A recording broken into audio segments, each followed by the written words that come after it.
৪৫ বছর ধরে পলাতক থাকার পর অবশেষে গ্রেফতার হয়েছেন শহীদ রাষ্ট্রপতি জিয়াউর রহমান হত্যা মামলার মৃত্যুদণ্ডপ্রাপ্ত আসামি অবসরপ্রাপ্ত মেজর মোহাম্মদ মোজাফফর হোসেন। বুধবার রাত ১০টার দিকে বনানীর একটি বাসা থেকে তাকে গ্রেফতার করা হয়। ঢাকা মহানগর গোয়েন্দা পুলিশ ডিবি গোপন তথ্যের ভিত্তিতে বিশেষ অভিযান চালিয়ে তাকে গ্রেফতার করে। পরে প্রয়োজনীয় আইনগত ও প্রশাসনিক প্রক্রিয়া শেষে তাকে বাংলাদেশ সেনাবাহিনীর কাছে হস্তান্তর করা হয়েছে।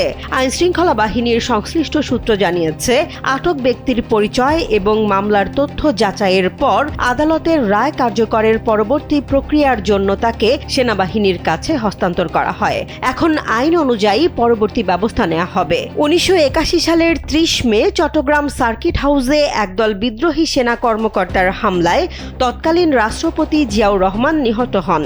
দীর্ঘ বিচারিক প্রক্রিয়া শেষে এই হত্যা মামলায় ১৩ জন সেনা কর্মকর্তাকে মৃত্যুদণ্ড দেয়া হয়, যা পরবর্তীতে উচ্চ আদালতও বহাল রাখেন। এর মধ্যে কয়েকজনের মৃত্যুদণ্ড কার্যকর হলেও কয়েকজন দীর্ঘদিন পলাতক ছিলেন। তদন্ত সংশ্লিষ্ট সূত্রের দাবি, মেজর মোজাফফর হোসেন দীর্ঘ সময় আত্মগোপনে ছিলেন এবং বিভিন্ন সময়ে তাকে শনাক্তের চেষ্টা করা হলেও তিনি গ্রেফতার এড়িয়ে যান। সাম্প্রতিক গোয়েন্দা তথ্যের ভিত্তিতে তার অবস্থান নিশ্চিত হওয়ার পর বিশেষ অভিযান চালিয়ে তাকে গ্রেফতার করা সম্ভব হয়েছে।